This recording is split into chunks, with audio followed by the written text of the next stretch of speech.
هنا خلاص بعد ما خمر معانا بعد 7 ساعات، زي شايفين اللون بتاعه اغمق ازاي، وكمان كل ما يقعد معاك هيغمق اكتر. انا كده خلاص الصنفين موجودين معايا اهم. ده اللي محطناش عليه البيكنج باودر اللي هو الطبيعي خالص. فانا كده عايزه تخزني في الكياس اللي هي بتاعه التفريز، مفيش مشكله، خزني في اي كيس عندك. لو مش حابه حطيه في علبه. تمام. وهوريكي برضو دلوقتي.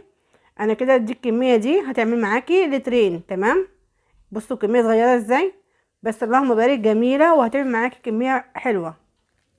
اعمليها لتر. تمام.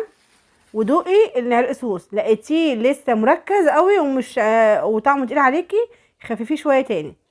لو لقيتيه طعمه مظبوط خلاص، هي يعني كل واحد حسب رغبته في الخامه بتاعه التركيز بتاع الصوص.